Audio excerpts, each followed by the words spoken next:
There's three co-founders and none of us have a background in e-commerce or manufacturing. And so it was all a lot of Googling and figuring out how to do things. And I often say like, we were just kind of naive, like with the power of the internet and lean startup, you can build anything, which is a great mindset to have, but geez, is it not necessarily Gary Vee true? said I can do it, so I can do it. Yeah.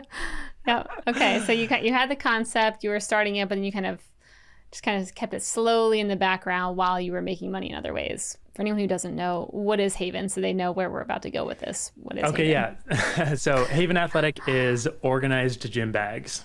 Mm-hmm. Okay. And where did this idea come from? This idea came from me and my brother, my older brother, Jacob. Well, we had talked about kind of frustration with gym bags. We had a kind of this classic Nike duffel, two pouches on the side, big empty hole in the middle. It's that thing that we all grew up with, like taking to gym class or even on like weekend trips with your family.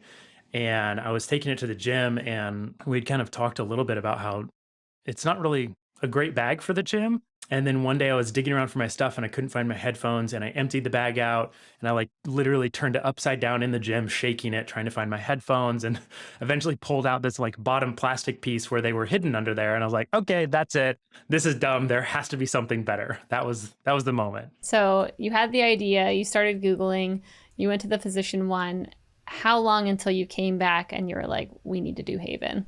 We just kind of kept pushing things forward for the next couple of years because we didn't know what we were doing. There were so many portions that was, hey, let's figure out how to do this. It's not really like if we had all the time in the world, we could just knock this out. It's we don't know what to do, so let's figure out what to do, and figuring out what to do is going to take us weeks or months. A great example is 2019, I think.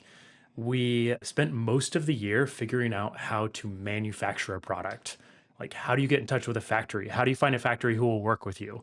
How do you find a factory? And then what do you send them? All of these questions were just like, I don't know. We have this like rough sketch of an idea we want to make. We don't know how to make it, if it can be made, and how we get in touch with a factory, and then what we need to give them, basically. Did you tap into anyone for help, or were you all literally just trying to Google and figure it out yourself? Yeah, we tapped into so many people. I was in Omaha, Nebraska at the time. And there was literally someone, I think her name might have been Pam. So Pam had produced bags for like Nike and Adidas and whatnot. And, as you tell people about this idea that you have and you're working on it, trying to figure it out, especially with the community that I had built coming from this conference, I was asking anyone and everyone like, hey, do you know how to manufacture a product? We're trying to make this bag. Like, who should I talk to?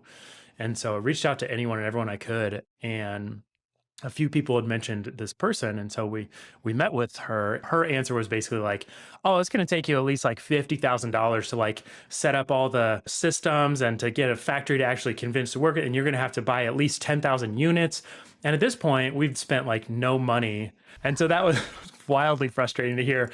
But I was just like, no way, it's 2019. Like, there has to be a better way to do this than like, not every company is starting with $100,000 as a risky investment. Like, at this point, we had no idea if anyone wanted it, if people liked it. And so it was just like, no, there's got to be a better way. So we went back to the drawing board and just kept digging and searching and trying to figure out how to do it. Okay. So was there anyone who was more helpful where they gave you a tip or some kind of insight or an introduction where you were like, that literally changed the course of our company trajectory because of that person's idea or tip or whatever it may be, introduction? Yes, the critical changing point for us, June of 2019, went to a show in Denver called Outdoor Retailer. And I think it's like the world's largest outdoor show. So it's all of the Mountain Hardwear and North Face and all those big companies, and then a bunch of like fabric companies, and then a bunch of startup companies. It's like four floors high. And then on the bottom floor, there was factories. And so I had seen some friends who were going. And so I started looking into it. I'm like, this looks cool. I don't know. And then I saw that there was factories. And I was like, maybe if we go there, we can talk to a factory, we can show them our designs, and they'll be like, hey, we can make that for you. And so we signed up as designers so we wouldn't have to pay a ticket. And we went just being like, hopefully we figure this out.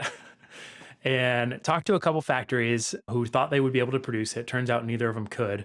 But the critical point was we talked to Peak Design. Peak Design makes camera bags, and they make a lot of camera bags. Like they sell like $80 million a year of camera bags, and they're really high quality. They're like the most successful Kickstarter company ever. They've sold like 30 million on Kickstarter. They have an awesome team of like 35 people. They work like 30-hour weeks in the summer. Like I'm like a fanboy for sure.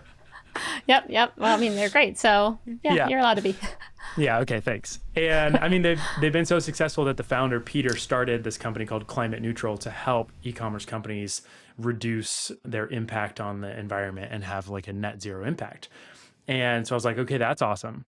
I had emailed them a few times talking about Kickstarter and just asking them questions, and they'd been really kind.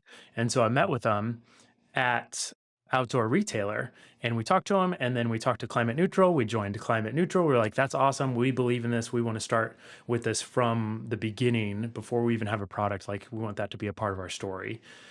And then at some point we had reached back out to them and been like, hey, like, do you have a connection into a factory? We're trying to get this made, and we've really been struggling. And they introduced us to basically their middleman or middle person. And that person has a group that manufactures over in Vietnam. And that's kind of how we got connected and everything started. Wow. Yeah. I mean, that's a good pivotal moment. Yeah. Okay. I mean, that's the difference around, I think, the world of like e-commerce and D2C. It's like you can tell people are much more likely to help each other in this world and give introductions. And it feels a little less competitive than other industries, I would think. I think a lot about the hard work, luck comparison that, I don't know how you say that, but it's like essentially like create your own luck, but like keep working hard and luck kind of presents itself. And the thing is, we just didn't stop. Like we didn't stop when we couldn't find anything on Alibaba. We didn't stop when people sent us some samples that were all made out of Velcro and weren't anything near what we thought we could make. And we didn't stop when half the factories we reached out to were like, no way, we're not gonna make this, that's stupid. We just kept trying. We're like, no, we're determined to figure this out. And then eventually, the next thing we tried, it eventually worked. Hey, thanks for watching. This segment was made possible by our friends at Salesforce Commerce Cloud. If you're looking for the #1 platform for all your commerce needs, go check out salesforce.com/commerce. And don't forget to subscribe below and tap that little bell icon so you can stay on top of all the amazing new segments and full episodes that we'll be putting out over the coming year with some of the best and most influential commerce leaders out there.